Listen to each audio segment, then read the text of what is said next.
враги трудящихся, помещики и капиталисты говорят: рабочие и крестьяне не смогут прожить без нас.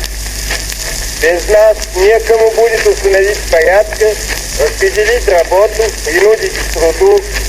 Без нас все развалится и государство распадется. Нас прогнали, но разруха снова вернет нас к власти. Такие вещи помещиков и капиталистов не смутят, не запугают, не обманут рабочих и крестьян. В армии необходима самая строгая дисциплина.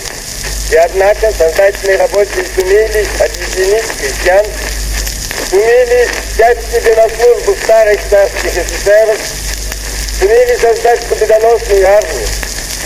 Красная армия создала невиданно твердую дисциплину не из-под палок, а на основе сознательности, преданности, самоотвержения самих рабочих и крестьян.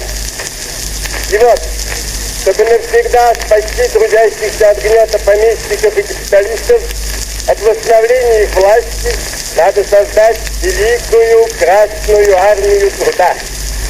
Она будет непобедима, если в ней будет трудовая дисциплина. Рабочие и крестьяне должны доказать, и они докажут, что правильное распределение труда, что беззаветную дисциплину и преданность в труде на общую пользу они сумеют наладить сами, без помещиков и против помещиков, без капиталистов и против капиталистов.